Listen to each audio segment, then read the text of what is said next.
عبید بن زرارہ نے امام صادق سے گناہ کبیرہ کے بارے میں پوچھا تو امام صادق نے فرمایا 5 گناہ ہے جس پر خدا نے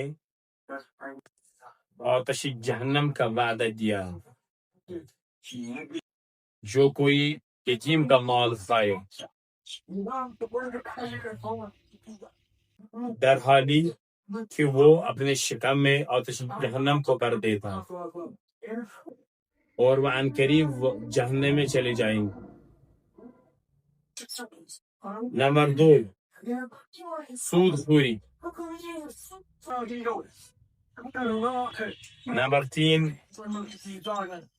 جہاد سے فرار کرنا۔ نمبر 4، شوہردار پاک دامن عورت کو تہمت دینا۔ نمبر 5،